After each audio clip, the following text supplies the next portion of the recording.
আমাদের আজকের আলোচনার বিষয় বয়স্করা কিভাবে দিন যাপন করবেন। বয়স্কদের বলি, আপনাদের যা করতে ভালো লাগে তা করতে থাকুন। অপরের কাজে লাগতে পারে এমন কিছু তৈরি করুন।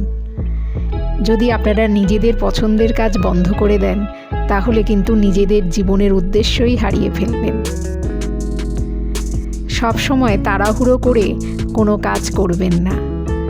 অকারণ তাড়াহুড়ো না করে কোনো কিছুকে আমরা যখন হাতের বাইরে যেতে দিই, তখন জানবেন নতুন সময় আপনার জীবনে নতুন কিছু অর্থ নিয়ে আসছে।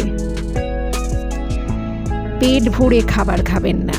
পেট ভরে না খেয়ে নিজের ক্ষমতার 80% খান। সবসময় ভালো বন্ধু আর পরিবারের সাথেই থাকুন। বন্ধুর মতন ভালো ওষুধ আর কিছু হতে পারে না।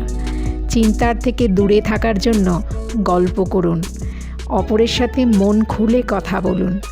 পরামর্শ দিন এবং অন্যের পরামর্শও আপনি নিন।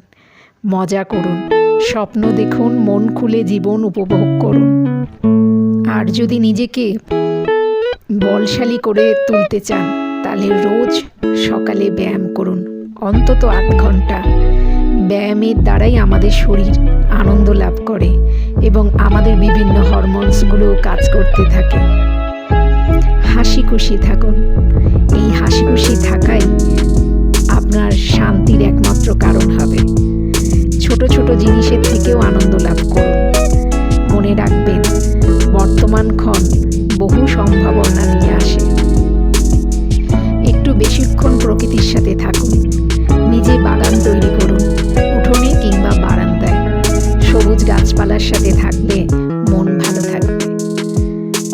আর সর্বোপরি আপনার পূর্বপুরুষদের ধন্যবাদ জানান, যারা আপনার জন্য বাসযোগ্য করে গেছেন এই পৃথিবী।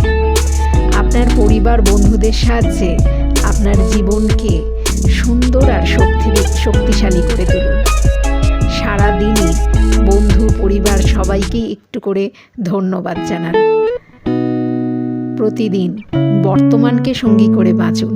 অতীতের দুঃখ আর ভবিষ্যৎ নিয়ে চিন্তা করা ছেড়ে দিন। আমাদের কাছে আছে শুধুমাত্র বর্তমান। বয়স হলেও কিভাবে নিজের বুদ্ধিকে তীক্ষ্ণ রাখবেন, সেই ধারণা আপনার মধ্যেই আছে। আপনি নিজেকে সর্বদা চালু রাখুন। যদি সক্রিয় থাকেন, তাহলেই আপনি অনেক